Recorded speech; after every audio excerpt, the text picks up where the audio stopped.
Hello everyone, Co-op has entered the game in Survivor.io and we're going to give a run today and see how it actually is. Now we do have a special guest and I want to introduce you to my daughter. And before I get into it too far, I just want to say my daughter is of age. This is not a dating site, so I please ask everybody be respectful and just not be a douche about it. Isabella, you want to come in here and introduce yourself?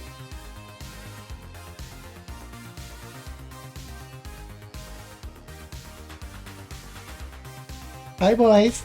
She really is a gem. But let's get into the game itself and actually check it out. Now you will get hit with this co-op feature has been added when you first log into the game. If you don't see this at all, just simply log out, log back in, and it should pop up for you. Now this is set up that you need to be on the same Wi-Fi in order for it to work, but it looks like the actual Discord may have found a way around it. So if you do want to play with people that aren't in your household, simply go over and check out the Discord. You'll see right away that you're hit with your IP address, which 192.168.1.40 is pretty standard for what everybody's going to see. This is typically what we see as a home address inside America. And we can pick which stage we want to go and play on. We're just going to go in on this first one here. And as far as the players joining, if you're not seeing anybody on your same network, back out of it, go back in, and it should pop up. You shouldn't really need to do the join room. It should just automatically show up with who's in the area. But if you are going over on the actual Discord and going their route of using the VPN, this is something you might need to do. Now, my daughter isn't the best because we don't really a lot of video game playing here at the iPICKmyBUTT household, so I don't think she really knows what she's doing.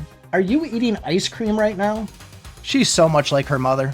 Going in, things are a little glitchy on the pixel side of things. The iPhone seems to be holding up pretty decent on it, but still both players can move around and are independent of each other. When selecting skills inside the game, there's not going to be a pause screen in order to select these. They're just going to pop up top and you're going to need to go and pick them as you're playing the game. And it looks like when whoever picks up the biofuel, it's going to energize both of the meters. There is going to be 3 bosses in this at the 3-minute, 6-minute, and 9-minute mark, but the bosses really didn't seem to be the issue inside the game. Mainly the issue is the mobs, and there is this one point where they just popped up all out of nowhere and she ended up dying. You're so lame, Dad. When there was a death inside the game, there was a crying emoji on the screen and I wasn't sure what we actually had to do. I went over and kind of stood inside the bubble of the area of the death. That didn't seem to do anything. She then went into her kind of pause menu screen. That didn't do anything. But when I finally went over with my main character, went into the pause screen, magically she revived and we were good to go again. When we beat the final boss, there was no like, hey, you're in first place, you're in second place. It was a simple victory and then showed how many each player had killed for the mobs. Playing this mode 10 times looks like we're going to get some decent rewards for our common character, or as I've been told, I need to start calling him Steve, but we are going to get some goggles, we're going to get a jacket and a backpack out of this if we complete this 10 times. It doesn't say any restrictions of how many times we can play this during the game, but I wasn't about to tie up my daughter all day and just play this game over and over with her. But I'm really curious to know what you guys think of this. If you haven't seen the new game Snaker, check out this video I made the other day of a hidden ability inside the game. Thanks for watching, and remember,